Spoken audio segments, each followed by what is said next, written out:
Welcome,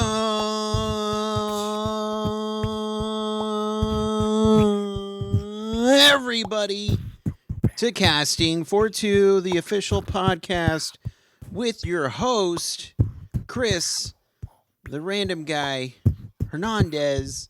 I'm that guy. I am fortunate enough to be that guy. I don't get me wrong. I am very fortunate, but I kind of started this show. Now, if I were to kind of like X-Men it up, where Bryan Singer does the two movies, and then I let Brett Ratner come in, and then over time I'm like, I kind of miss it, but let me dip my feet in a little bit, and then Matthew Vaughn comes in, and then I'm like, you know what? I'm going back in. I got to get more X-Men, and then I'm back, and I learned to appreciate it more. That's who I am. No, that's the situation I'm not in. I'm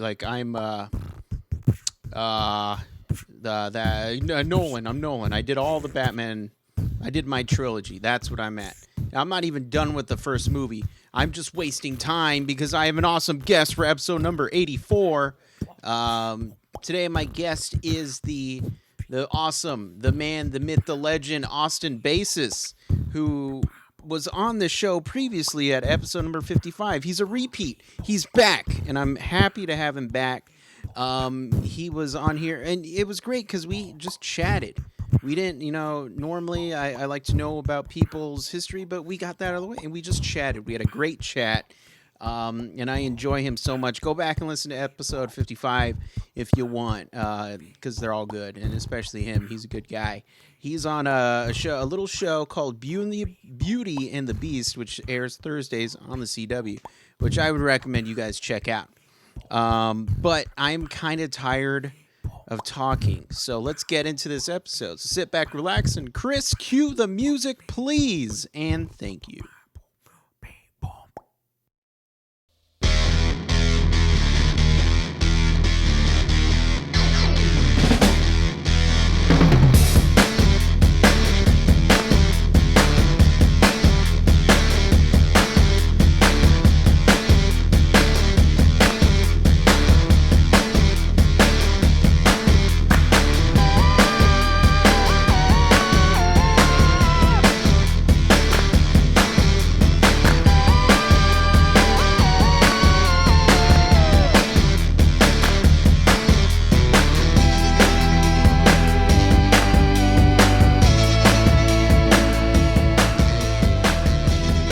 Hey, Chris. Hey, Austin, what's going on? How you doing? How you been? I'm doing well. It's been a while since we chatted last. Yeah, it was 2 apartments ago.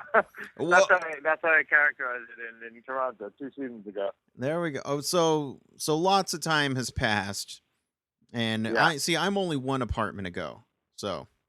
Oh, there you go. I knew there's been a lot of time, but I knew it's a good thing to measure it in apartments. Right. That's actually pretty smart because, when you think about it, I don't. Apartments are what, year leases? Yeah. Yeah. See, it's just an interesting way of saying, 2 years. Right. Yeah. Well, here, like when we shoot for Toronto, it's like 6 months, and if we had to do like the longer seasons, we're 9 months. Mm-hmm. So it's like you have an option to extend it. So it's like a 6 month. Every 6 months is almost a new apartment. But it's like bookended chapters of your life in a way. Right. Now, like you said, when you do the show for 6 months, what do you take with you in your apartment? What do I take with me? Yeah, what are the essentials that, like, I need this, that I'm not talking about like toothbrush and stuff, like do you take your music collection, stuff like that? I take in the latter couple of years, I've done a lot of like kind of like smoothie type stuff. So, not many of those pieces of equipment are easily, kind of packable and travelable. Earlier in our go, we shipped it in our car so that we didn't have to worry about packing in a suitcase. Mm-hmm. But since the last 2 seasons, we've traveled light. So you even bring the more essential stuff, and I actually use a NutriBullet, which is kind of pretty small. So it all fits compactly into that, and that's one of the things I take. And I'm not sure. I may have forgotten them this time, but I usually take. I used to collect like figurines, like from different cartoons and movies, and they're like just a little plastic figure. The first ones I had when I was a kid were like Smurfs. Right. I used to have like all the Smurf figurines, and pretty much all the Disney movies. I had I also had the Wizard of Oz ones, and two of my I guess just by attrition and getting older, you're like, all right, so I can't keep all of these, but which ones am I going to keep? And I've always had an affinity to the Scarecrow, so from my Wizard of Oz ones, I kind of carry my Scarecrow one because I always felt like that was the character that I would that I related to most, and my favorite character. And so the other one is not necessarily a character I related to, but just it was from The Lion King. It's the baboon Rafiki. Oh yeah. He's in like a meditative pose with his in the kind of the Om pose. So those two I usually take with me, kind of like for personality and relaxation, and to never lose the kid inside type of thing.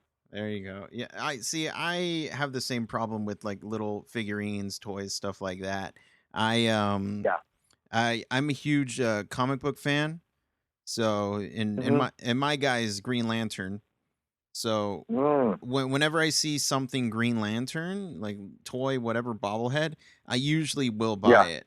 So I have in front of my desk, I have tons of Green Lantern stuff. I've adopted the Ninja Turtles and Nintendo characters as well. Which Nintendo characters? I got Luigi. Like newer ones or older ones? Nah, I'm all about Luigi. Luigi, nice, green and white. Yep. You like the greens. I'm a fan of the greener characters. Yes. Yeah, you got Turtles, you got Green Lantern, you got Luigi. I mean, it doesn't get more green than that. Right. And just for, flair, I do have some Flash in here. Just, a nice just some little red. Exactly. But yeah, no, and then so when I can't go anywhere with, it's funny because I was literally at Toys R Us yesterday and I found a little Green Lantern statue. I was like, oh, I'll buy this because I haven't seen this before. And the lady goes, oh, who's this, Aquaman? And, I tried to keep, I kept my cool because, you know what, I didn't know her. So I felt like I didn't have to school her. And then I go, no, it's actually Green Lantern. And she goes, oh, he's not very popular, is he? And I was just, no, I guess not. That's why whenever I see something of him, I buy it. And so you're like, that's the Green Hornet. Yeah. See, that's the Green Lantern. I would totally collect Green Hornet stuff as well too. Yeah. If I don't know if Seth Rogen had any toys made up, but the point is, I still buy toys as well. Right. Yeah. So, but no, that's cool. So do you ever?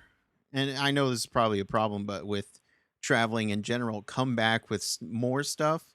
Because, I mean, you're staying for 6 months. You gotta maybe, the suitcase is a little bit fuller since when you left. Yeah, I had to buy a new suitcase last year. That was like, I knew we didn't have room. Especially being up here in the winter when I can only save so many winter clothes.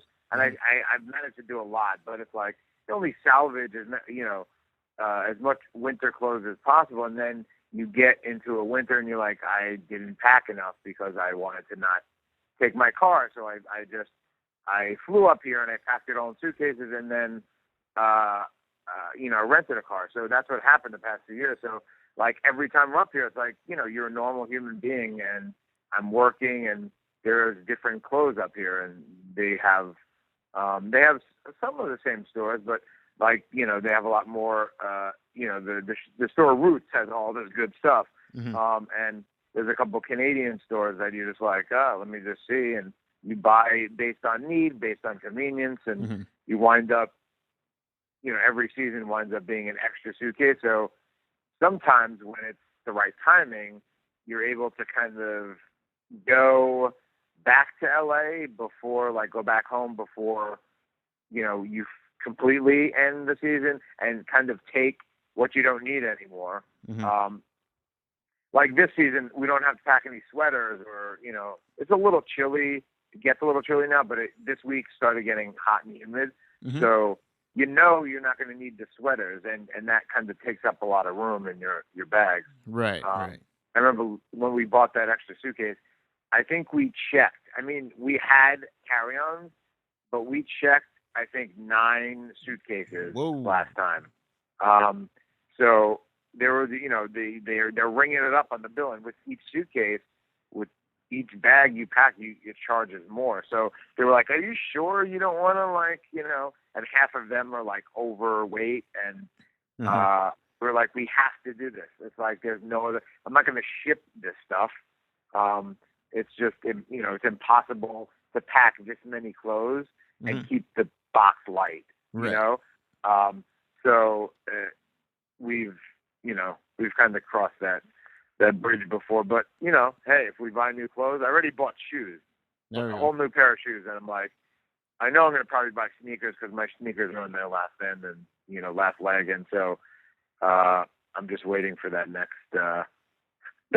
piece of luggage that I'm going to buy and how big it needs to be. Right. A lot of times, though, if it's like something that you can't like pack in a suitcase, we sometimes either just leave it or give it away to a crew member or a friend of ours up here. Oh, right on. Like we bought TVs in the past, but cheap TVs at like Best Buy. Yeah. And then luckily we were able to ship those. But stuff like that you can't really put in a suitcase. Right. Well, unless it's, small enough and you don't give a hoot about it. So if it gets the screen cracked, Exactly. Yeah, exactly. Yeah. So how many people help you with the 9 suitcases? Do you have an entourage helping you? No, just me and my wife. I mean, we rent. Where you get, I guess in the States you have to purchase the carts, but in Toronto it just seems like they're everywhere. So you just get 2 carts, you stack it up like not every suitcase is like a huge one. So we have probably 4 really large suitcases, the ones that push the limit of the weight. And then like we use carry-ons we check carry-ons. That's the thing, because you have a couple carry-ons, but then you have your own bag and your computer bag, and you're traveling with your life in your hands basically. So I wind up checking bags that I would usually take on the plane with me, like garment bags and carry-ons. And so it's just me and my wife. We get some carts. We usually curbside check it if we can, but sometimes internationally you're not allowed to do that. So, right. Yeah. We get through. We lug it, and it's different in Toronto than it is in LA or New York, but you have to take your luggage all the way through until you go through security. Right. Yeah. So it's annoying that way that you can't just check in at right in the terminal and just hand them off, and then you're just like, freedom. You don't get that freedom until you get to the security line, and that's just sometimes annoying, especially when you have 9 bags. Right. Now, I always find this to be a bit cool. Whenever I travel through Canada and I go through the security check lines, they never ask me to take off my shoes or my belt. Does that ever happen to you? Yeah, and I was just like, I don't know if it was because I was going to New York or LA or, I'm American that they're like, screw it. If you're going back to America, it's one thing going back to the States from Canada when I'm at security. That's not customs. I've gone through, so I'm going through security. It's the Canadian TSA, whatever their version of it is. Right. And I've had the same experience. They're just like, no, you don't take off shoes. Yeah. My watch? No, just come on through. Yeah, just come on through. And I think part of it too is when they have those, the new things where you hold up your hands and it goes around. Those new X-ray things. It's like it doesn't matter if you take it on or off. It's like, if they see something on you, they're going to check it. Mm-hmm. And if it's just a watch and it tests fine, you should be fine. I've only had one weird experience, and it was a good weird. I was traveling from Austin to Chicago, and I was, it was early in the morning. I was going, they're like, oh, go through here through security. So I'm just keep walking through. They check my boarding pass and they say, oh, okay, yeah, keep going. Like, oh, okay. So they didn't make me do any of the checking my bag, nothing. It was the weirdest thing. Wow. I'm not even on any of those, a pre-board, whatever, business select, whatever. They just like, yeah, go ahead. I was like, oh, am I just really early that they don't care? I don't know. So it was the weirdest thing ever. Or maybe just really innocent looking. Maybe. You're like, he's not gonna do anything. He doesn't. He's not a threat to society. I did have one of those hats that had the propellers on it and a lollipop, an oversized lollipop. Oh well, yeah. Was the lollipop like huge? Oh yeah. It was bigger than my face. Yeah, that's for sure. I'm like, I don't know why, but when I was a kid, me and my friend dressed up as Tweedledee and Tweedledum. Oh, nice. And we did that. We did like the spin, the helicopter hats and the and big lollipops. Actually, that's more like the Lollipop Guild. Yeah. From the Wizard of Oz. Nice. Did you get a lot of compliments? We won the contest. We won the costume contest. There we go. And how old? Elementary school. Elementary. Okay. Huh? What is the craziest Halloween costume you've done? The craziest Halloween costume. I don't know. I've done some wacky things. I'd have to say,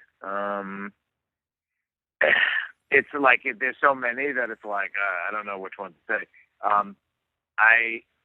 I'll give you an example. Yeah. Of 3. I dressed up as the Riddler once. Shortly after, I was a big Jim Carrey fan, and so I dressed up as the Riddler, and I couldn't afford. I was in college, so I couldn't afford the costume. The costume cost like $150 to rent. Right. Oh, okay. Because it came with the costume looked like question mark pajamas. Right. And it was $100, and then the cane alone was almost another $100. So it was like pushing $200, $150. And I was like, I can't do this. Like, I can't afford it, but I still want to dress like that. So they had a secondhand aspect of their costume shop, and they had like a $10 green sport jacket, almost like if you win the Masters, like the golf tournament, like you get a green jacket. Oh, so yeah. It was that.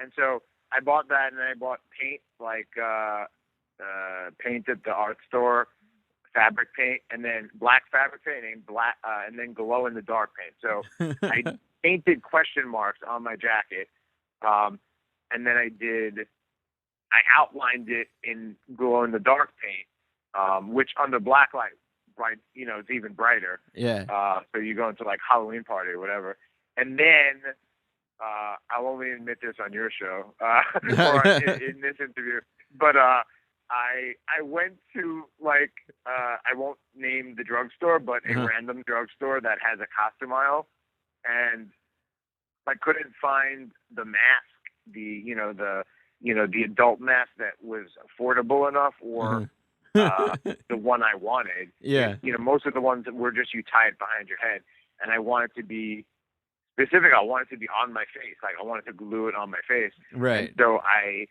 went into a kid's Riddler version. They have the kids costume, like a toddler or like a, let's say 9 to 12-year-old Yeah. bag that was the Riddler, and they had the mask, and I just stole it. I Yeah. just took it, and then it was still too big for me. So what I wound up doing was cutting it so that it just fit on my face. It just went to my ears, and then I took some spirit gum or latex, Oh yeah. and I glued it to my face. Yeah, that was one crazy one, but it turned out great. I also sprayed my hair orange or pink or whatever. Oh man. Whatever the color was. It was an awesome costume. And the other one was I had just finished work at the costume shop in college. And the next Halloween, I did the MC from Cabaret, like the new version, like where he just wears shorts, and I sewed all my old belts and face bandages and suspenders to each other, so it was like kind of a lattice work of stuff. So I spent like a month sewing this stuff together in the only stitch I knew from my work in the costume shop, and I wore that for the coldest Halloween on record to date. And I was waiting outside this like club, and I never went inside because it was too cold. But I do have pictures to prove how crazy that costume was, and I think that was. Oh, the other one was silly because I went to New School, the Actor Studio Drama School, and they, the thing when you go to drama school, there's like half of the people that dress up like their favorite, character from theater or film or Shakespeare. There's people that dress as famous, famous characters in movies and TV, like known characters. And then there's the last third of people, which are my kind of people, dressed as a character that they're creating that night, and stay in character. If you ever go to a theater party and go to one of these things, like there'll be a couple people. I don't know if I was included. I just dressed as a person, but a couple of my friends always dressed as characters they made up, special for that Halloween, and would stay in character the whole night as that person. And since I went to the new school, I don't know if I should even say this. I went to the new school, and so I kind of did. I was like, I want to kind of do a goth thing. Right. And the new school is part of. The new school has an actual college, but it's a greater university. So there's Parsons, there's Mannes School of Music. There's a couple of different sub colleges within the university. And if you're in any common areas between the universities, there's a lot of different separate buildings, but there are certain buildings like the library is common.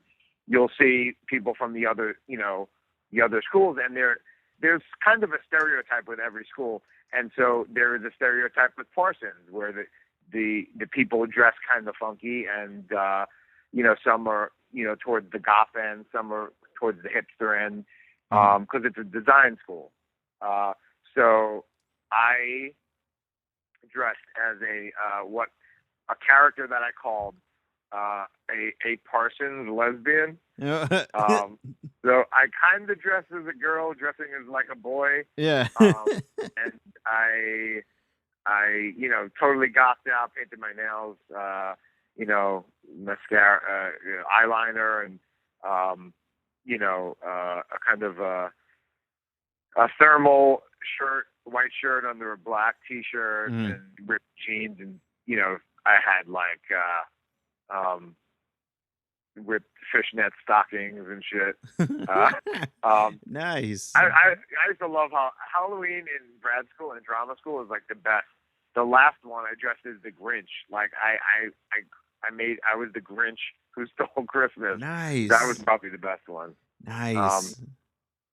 Halloween is my favorite holiday. See, I haven't really dressed up for Halloween in a long time. Just because I've always been, I'm too old, I can't do this anymore. And I never had actor friends, so if I had actor friends, I'm sure I probably would have gone full out. But the only With all the comic book stuff, like you don't have yeah. people that dress as comic book characters. Yeah, yeah. Yeah, see, but I don't have anybody to dress up with, and I don't have any cool parties to go to. So once the day comes when I do have that, it's just gonna be Green Lantern every year for sure. Yeah, yeah. Uh, Yeah, it's interesting because like the way I feel now, unless it's like I haven't dressed up as for Halloween in years mhm, because I feel like it was a great thing growing up and going to school and like all that stuff. And I'm sure when I have kids and have that reintroduced to the Halloween experience, I'll kind of enjoy it as much as I did once. But right, for some reason, like I feel like I dress up in costume, and even though it's not makeup and stuff that we know is Halloween, it's still dressing up as in costume and living out the kind of the dreams of youth. I used to right, dress up and like want to be the characters and stuff, and since I do that for a living now, it doesn't have the same like allure or sense of adventure that it used to. Whereas now it's kind of like, oh, so I have to finish my job. I have to end my day, dressing up as someone else to, come back home as myself to dress up as someone else and go out again. So it's like not a drag, but I'm sure if I was inspired and I had a party to go to, mhm. that I would. A good party. I've been to parties where I just wear a hat and a nose, a glass and glasses and a nose or something. I'm JT today. I'm JT for this party. Right. One year, I think I didn't do it, but on a previous show, they dressed up as each other. Like people dressed up as other characters. Like I would dress up as Tess if I had to dress up as a character. Uh-huh. Like I would dress up as Tess. Uh-huh. It would be funny to do the switch. Tess is JT. I mean, Nina is JT. Austin is Tess.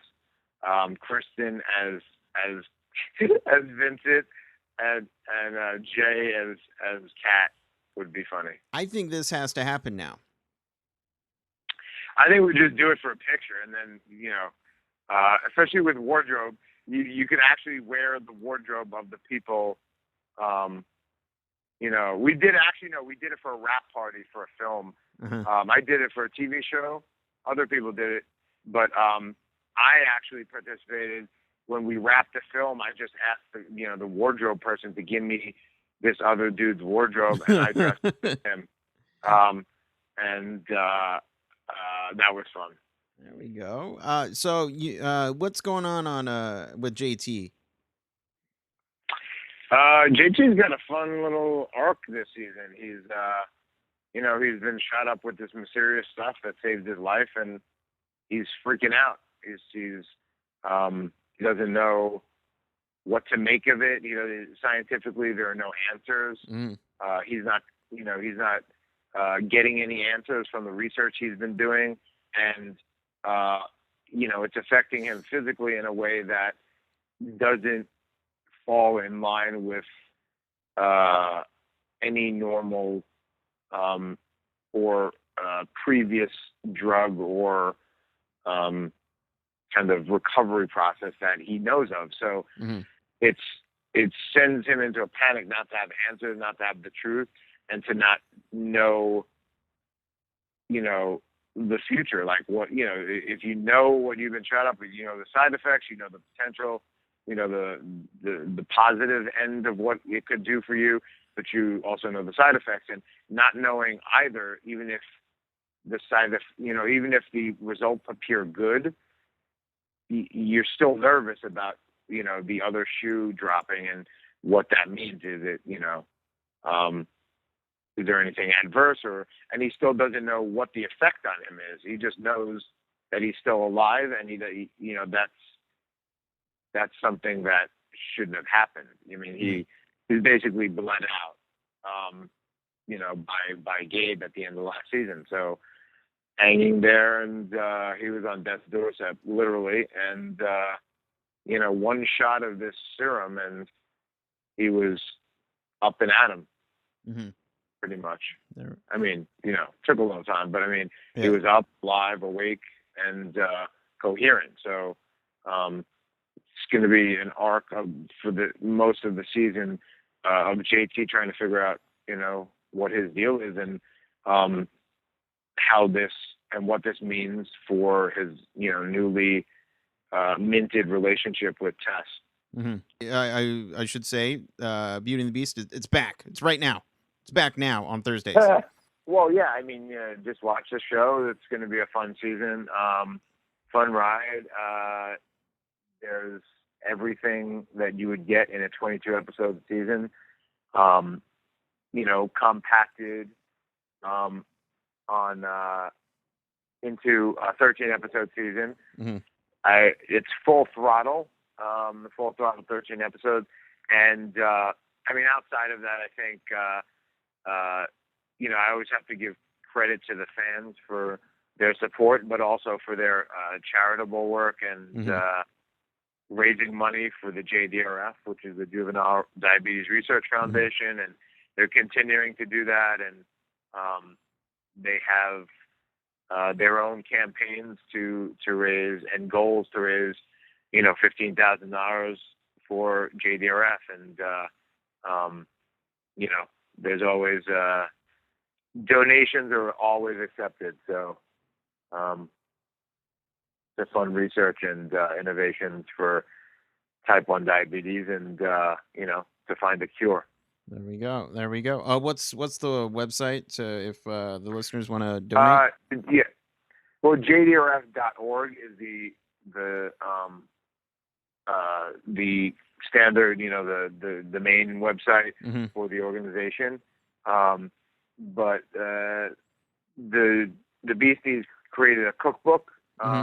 So if you Google cookbook JDRF and Beauty and the Beast or Beasties, the book is called Beauty and the Feast. I think that you can buy it online, and the money goes to part of the money goes to obviously making the book, whatever it costs to produce, but a good portion of the money goes to JDRF.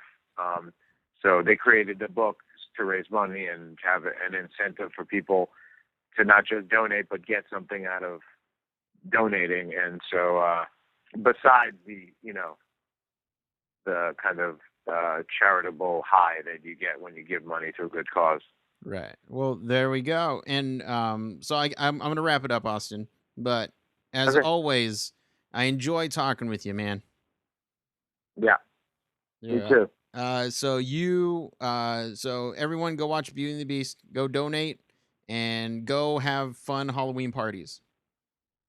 Yeah, I think it should be Halloween all year round, so that every week you come up with a different costume, or every month. Let's just limit it, because every week might be too difficult. Oh yeah. But life would be so much better. There we go. All right, and you stay cool/warm in Toronto. All right. I know it's gonna be warm this summer. It's good. All right. Take it easy. Bye. Bye-bye.